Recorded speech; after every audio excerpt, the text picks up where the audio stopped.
Welcome back to another episode of Beauty, Business, and Mind podcast. So today's episode is very, very special because I think it's really going to tap into the journey of being a business owner and entrepreneur. Today is 2023. It's August, and I have Amy Porterfield in the house, everybody. Okay, I am loving this. This makes me so happy. I'm so happy to be here. I'm so thankful and grateful to having you here to share with everybody. So I did want to do a little introduction in case, like some of my audience hasn't heard about you. So Amy, she is a New York Times best-selling author with her book, 2 Weeks Notice, as you can see here. Okay. Notice book. Then she has her podcast, which is the Online Marketing Made Easy podcast, which I love to listen to as well. And she is just an online marketing expert, really helping business owners and other entrepreneurs like myself to start an online education system. And I am so excited to have you here, Amy. Thank you so much for taking the time to be here today. Thank you for having me. I've been looking forward to it. Really talk about the journey of being an entrepreneur. So for our topic for today, I really wanted to for you to share with all of us your wealth of knowledge in your 10 plus years of creating digital courses. What worked and what didn't?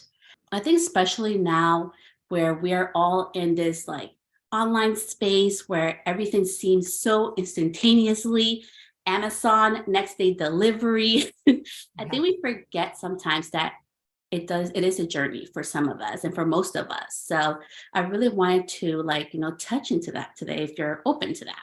Absolutely. And it has been all over everywhere. I remember since January of 2023, people have been talking about AI, Yes. chat GPT. So of course, we had to talk about it today. We do. We've got to talk about this. So I've done a lot of research on AI, chat GPT specifically, and I love it. I think that AI is going to help us more efficiently and quickly get our courses up and running. However, you got to be careful how you use it. So what I teach my students is to use ChatGPT as your ultimate course creation assistant. So what you're going to do is you're going to figure out what type of course you want to create, the topic of the course, what would be good for you. And these are things that I help my students do. But once you get to that point, now you can enter information into the AI tool to get ideas for how to round out your course, what to add to your lessons, what questions to answer, what objections your audience might be having. So never again will you have to look at a blank Google Doc and think, where do I start with my content for my course? In my digital course program, Module 3 teaches people how to outline their digital course. And this is an area where people get stuck. They look at a Google Doc, it's blank, and they're like, I don't know what to do. Now I'm giving my students specific prompts to literally copy and paste into the tool, and it will spit out great ideas depending on what direction you want to go.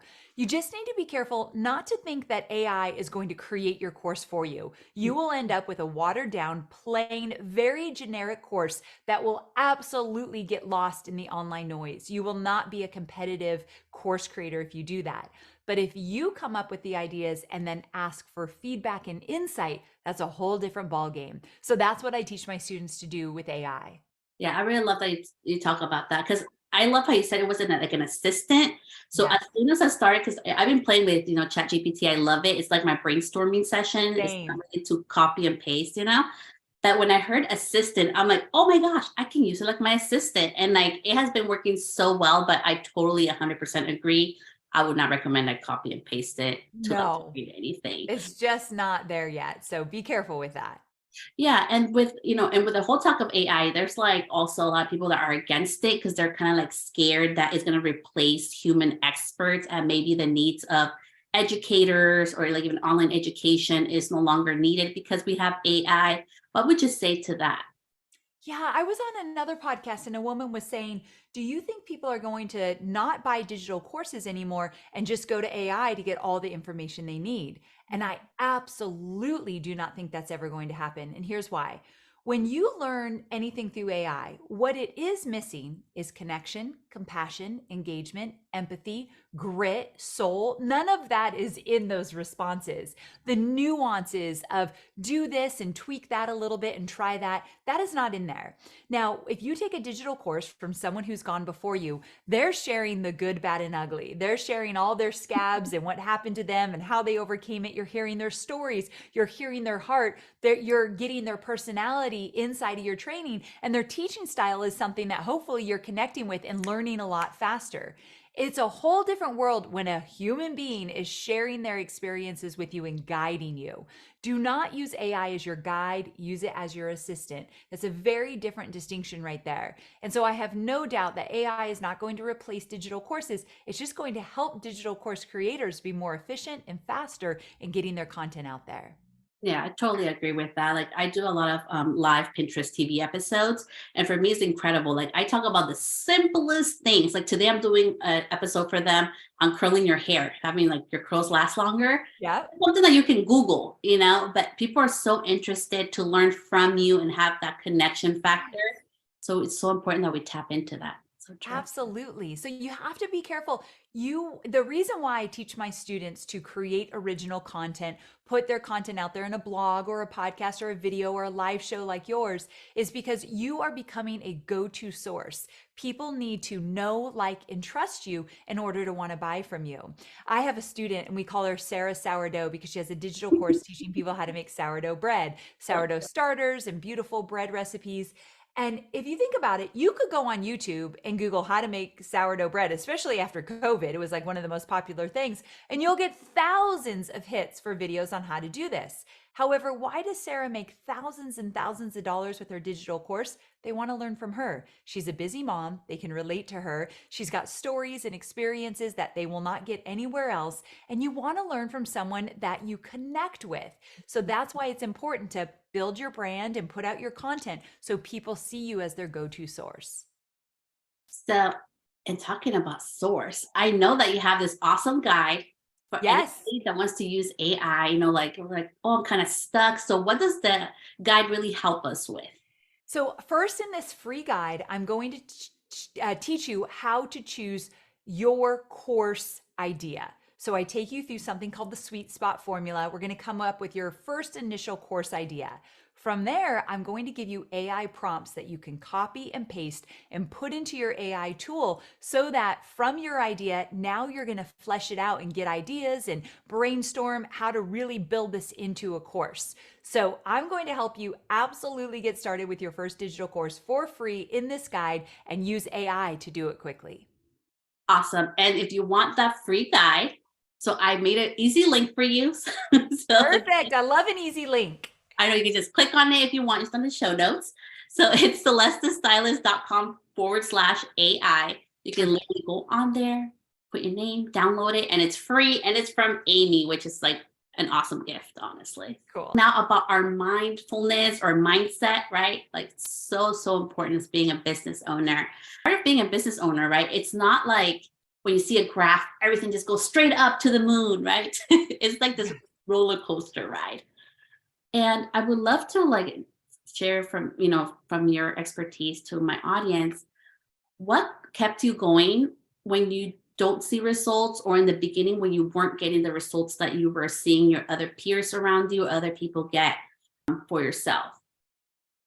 Yeah, so this is a great question. When I was first starting out, I did a course launch and I thought I'd make $100,000 because it looked like everyone on social media was making tons of money. So why not me? So I launched this course and I made a whopping $267.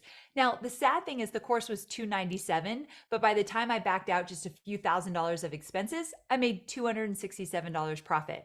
I was devastated. I thought it meant I wasn't cut out to be a course creator or I wasn't cut out to be an entrepreneur, period. And I cried for a week, to be quite honest, until my husband said, this needs to stop. You need to get back out there. But in that moment, I was crushed because I thought it should come together so quickly and easily because I thought that's how it did for everybody. First of all, social media is deceiving, and we know that not everybody is as successful as they look. But also, sometimes those hits, those challenges that don't work out as planned, they literally build character and they show you what you're made of. Because instead of going back and groveling for my 9 to 5 job that I had just quit, I thought, I got to fix this. So, what do I need to do? So I learned how to build an audience. I learned how to create a course that was more aligned with my expertise. And I went out and tried it again. The second time I launched it, I made $10,000, which literally was so much money to me at the time, like still is a lot of money. And so I was so excited. And then I continued to do it again and again. Today, I've made over $80 million with digital courses. But imagine if when I made $267, if I made that mean that I wasn't good enough, that I wasn't cut out to do this. I wouldn't be here with you today and have the life and the business that I have. So my point is, let those setbacks build you up stronger. Let them pick you up and show you what you're made of. It happens to all of us. I just had a big setback in my business a few weeks ago. I'm 14 years in. It is part of being an entrepreneur. Resiliency is more important than any strategy I could ever teach you. And so I really think when I think, if you want major growth in your life, become an entrepreneur, because there's no way around it. You either grow or you don't actually succeed in your business. So I just wanted to share with everyone that it's very normal for it not to work, whether it be courses or memberships or physical products. There's a point that it's not going to work, and you've just got to stay in the game because it will click if you stick with it. And if you take action every day, you will get more clarity. Action creates clarity. So just keep taking action. It will come together.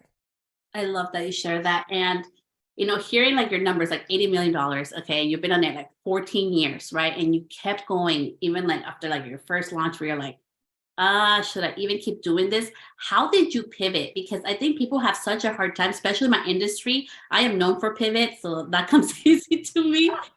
But I know like a lot of hairstylists and beauty professionals in my industry have a hard time with the pivot part. How did you like move forward with that part? Like most of us get scared, right? Like, oh my goodness, should I change? Is this the right thing to do? How did you find like a little sweet spot to be like, you know what? This is like better fit for me. I'm gonna try it and just do it. So I love this question because the way I knew to pivot, number one, I pivoted slow. I didn't always change my mind, try something new. I'm going to do this now. I'm going to do that now. I did it slow, and I paid attention to what was working and what wasn't. I also paid attention to what felt good to me. If you think about it, if we're going to leave behind a 9 to 5 job, or we're going to do something big like create a course or create a business, we got to enjoy what we're doing. And so if I was doing something that I didn't love or didn't feel good, I wasn't going to go in that direction. I was going to wait until it did feel good and it did feel right. Then I was going to try something new. So my pivots have always been small. Let me show you an example. My first course was how to launch a book with social media. I knew social media well. I'd never launched a book in my life. I did not have the 10% edge. So that was one of the reasons it didn't work. I didn't have expertise in that area. So then I paid attention and thought, okay, that's not my area of expertise. I know social media well. My second course was the social media formula, how to use social media to grow a business. And then when I did that, my students said, we love this, but really we care most about Facebook. Can you create a course about Facebook? My next course was all about Facebook. From there, Facebook marketing with ads. And then from there, I realized everyone's asking me, how are you creating these courses to teach social media? Can you teach me how to create these courses? But this is over 14 years of slow growth and slow pivots. And over probably the last 10 years, I've been locked into digital courses teaching them. So that's another thing. My secret to success is I stay in my lane. There's 10 things I might be good at that I could go try. And there's other things that like are more exciting to me than always teaching digital courses. We're entrepreneurs. We want variety. But I wanted to be known for something and I wanted to get really good at it. So I teach digital courses year after year after year. I learn new things and I try new things and add boot camps and do exciting things that I haven't done before to challenge myself. But I teach courses and I have for many, many years. And it's why I have a multi-million-dollar business. I don't jump to the next thing really quickly. So something to think about for your listeners who are like, I'm trying to find my thing. slow and steady. I really love that. You talked about like your whole journey. It wasn't like overnight because we always think, Mhm. right? It happened overnight. Like you slow and steady, you tried it out. And like last question before I move on to the next one is like, how do you like tap into your audience? Like say for like someone with a smaller audience, like not everybody's going to be responding to your polls or like, Right. answering your questions or replying to your emails. So what would you recommend for somebody that's trying to build their audience at this time? So one, you have to remember if you have a small audience, you're not going to get tons of engagement. That's just how it's going to be. And there's no magic bullet for building a huge audience fast. And so that's another slow and steady. But when you have a small audience, just know that audience building, list building, building your social media following has to be something that you make a purpose in your business, like top three things that are important to you. You have to be intentional with it. And so you might be putting polls out there, asking for survey, getting feedback, asking for engagement, and you're getting very little, but just continue to nurture and grow that list. Find opportunities for them to sign up for your email list. Make sure that you're showing up regularly. The consistency is everything. One of the most hardest things to do in your business, show up every single week, putting out new content. People will come, but it takes time, and the patience part is why most people don't continue it. They just give up. So those that want to win, just keep going. You'll beat out your competition always. Yeah, so true. Consistency is key. Like I've seen it throughout the years. I'm like, it has been like my biggest growing tip to everybody is like be consistent. It's not about being the best or the fastest. It's like who can be the most consistent to get that. Yes. Love that. Oh my gosh, I'm loving this so much. And I see your dog behind there. I see, hi Scout. Oh yeah, there's So Scout. cute. Where he is. He's just taking a little nap. Sometimes people think that it's a rug behind me. Like, what's that rug you've got? It kind of does look like a rug right now. So yeah, it's just Scout. He's always there. He's so cute. I love him. For right now, with everything, so we've been talking about mindset, and I know you've been going, doing this for a long time, right? So can you share like what's working now and what's no longer working? Like especially, from 2020 now to 2023, it has been such a big shift. I would love to just like learn from you, like what's working and what's no longer working for 2020. One thing, I love this question because one thing you want to be careful of is that believing everything that you see or hear online, because it is wild how contradictory some of the narrative is. One day I'll see a post about from an expert saying digital courses are dead. Big ticket items or offers are the only thing that's selling right now. Then the next day, another expert will say the things that's really selling online is anything less than $500 because of the economy. And then the next thing you see is AI is the only way to go. And the next thing you see is don't use AI because it's going to be blah, blah, blah, whatever. It's just so many contradictions in whatever we see online. So instead of just buying into all of that, I want you to pay close attention to what's working in your business and what you're seeing in terms of what you engage with. So, for example, years ago, Facebook Live worked really well in my business and those of my students. So we would deliver a lot of content during a launch via Facebook Live. I don't use Facebook Live at all anymore for anything like that because it just doesn't generate the kind of conversion that, let's say, a Zoom Live would actually. Sending people to a Zoom is more powerful today than sending people to a Facebook Live because one, people don't use Facebook like they used to, and two, competing with that news feed while you're live is not ideal. So it's those little nuances that you want to pay attention to, but you really don't know if it will work for you or not unless you try it out for yourself. So that's why I think action creates clarity, a lot of experimentation. But I will say, in my program, I teach how to create a course and then how to launch a course. And I will share exactly what I do in order for it to work in my business and how to apply it to a smaller business with, let's say, a smaller list. And one thing that has worked since day one is webinars. Webinars sell courses. There is no doubt about it.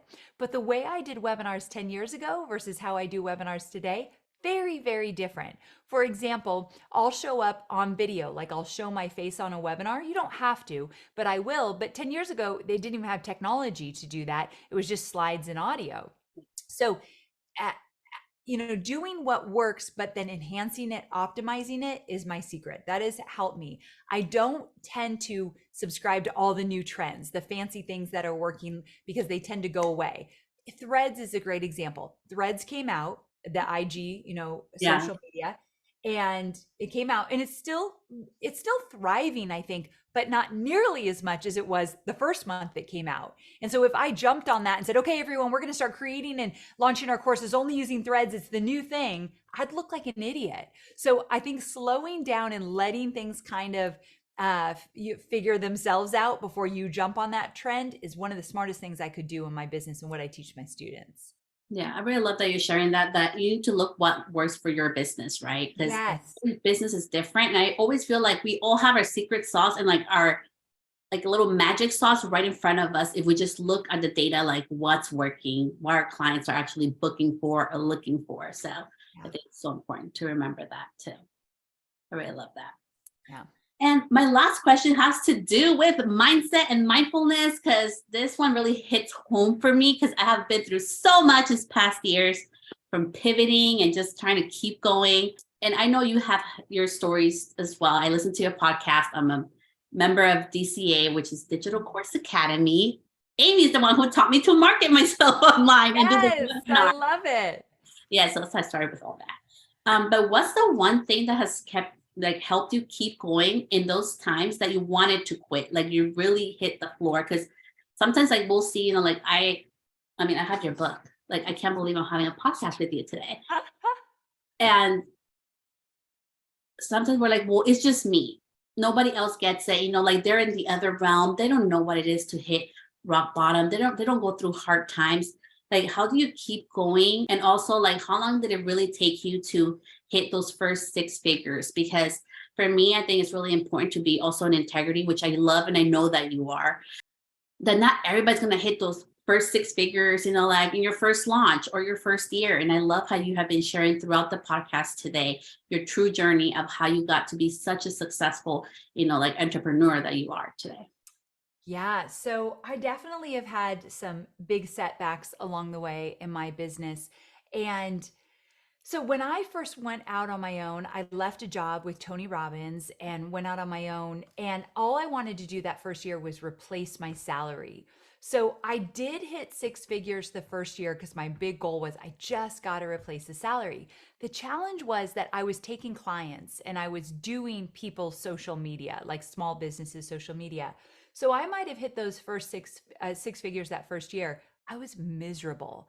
And then I was scared to change my business model, even though I hated doing social media for small businesses. So I went into my second year continuing to do that.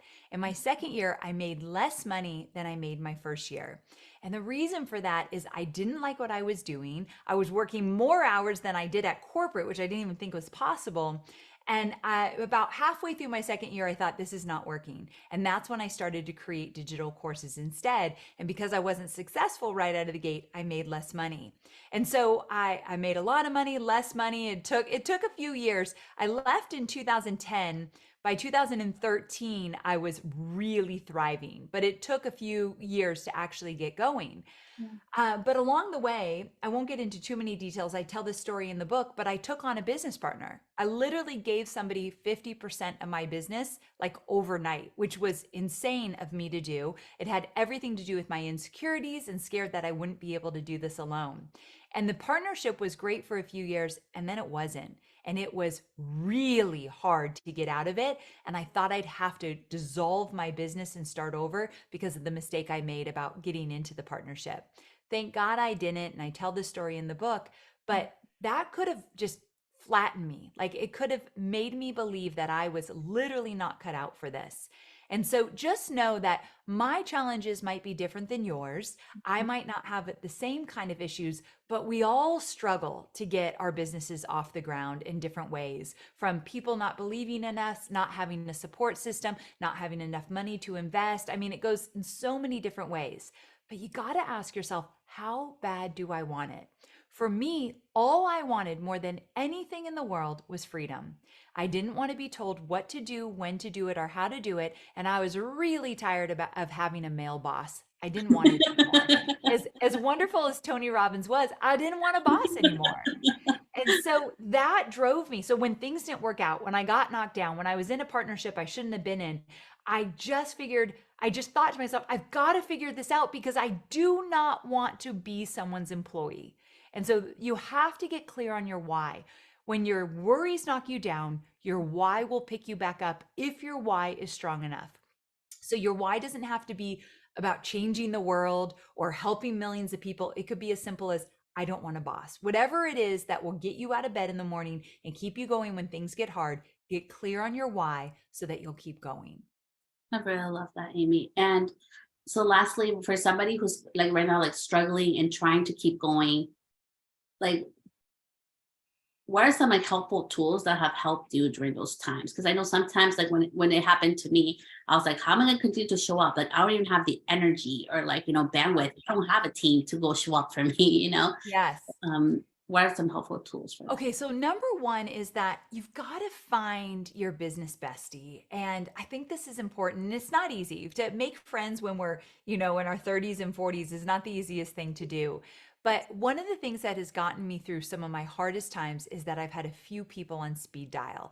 I remember when I was going through that partnership breakup, I literally cried every day. I was devastated and I had a lot of shame around making decisions that could have literally flattened my business.